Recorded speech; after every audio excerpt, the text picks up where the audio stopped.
কক্সবাজারের টেকনাফ উপকূলে এক জেলের জালে ধরা পড়েছে ১৬৬ কেজি ওজনের বিশাল এক বোল মাছ। স্থানীয় ট্রলার মালিক সাইফুল ইসলাম জানান, ২৭ নভেম্বর বিকেলে মাছটি সাগরে ধরা পড়ে। পরে সন্ধ্যায় মাছটি বিক্রির জন্য টেকনাফ পৌরসভার লামার বাজারের একটি আড়তে নেওয়া হয়। ট্রলারের জেলেরা জানান, বোল মাছটির দাম ২ লাখ টাকা চাওয়া হয়েছিল।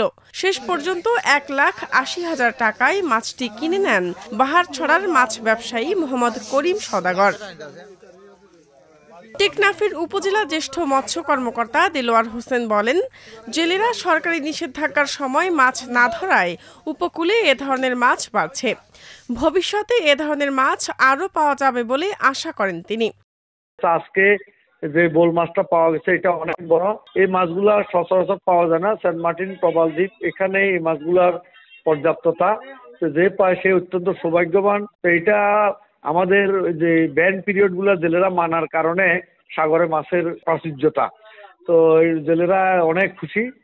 আমি এই ধরনের মাছ আরো ভবিষ্যতে পাওয়া যাবে বলে আশাবাদ ব্যক্ত করতেছি। সেন্ট মার্টিনের প্রবাল দ্বীপ এলাকায় বোল মাছের বিচরণ বেশি থাকে বলেও জানান এই মৎস্য কর্মকর্তা।